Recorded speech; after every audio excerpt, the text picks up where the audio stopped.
aiwa pazoshata mhuri yezimbabwe. Aiwa Nick Mangwana azonyatsoratidziwa kuti aiwa ane confusion, haazokwanisa kugona kurana chinhu nekuda kwemashoko aataura abva aita kuti aiwa achipiswa nevanhu. Sandapinda mashoko acho anopa kuti vosubscribe like kuti on the bell icon.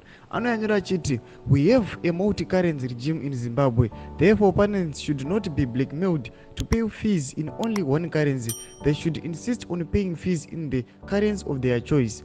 The law is on their side. They can call on the FIU or the Consumer Council of Zimbabwe to intervene. Saka chingopedza kutora mashoko awa taona kuti hope uchingona bvapinda achiti dear Nick Mangwana, I hope this message finds you well. Your statement is misplaced and I will explain why.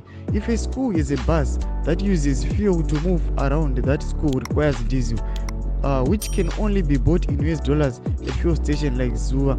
If the parents insist on paying with Zig, how will the school buy diesel when the banks don't have the US dollars to sell to schools or individuals? You see, Nick Mangwana, this is how dysfunction the economy has become.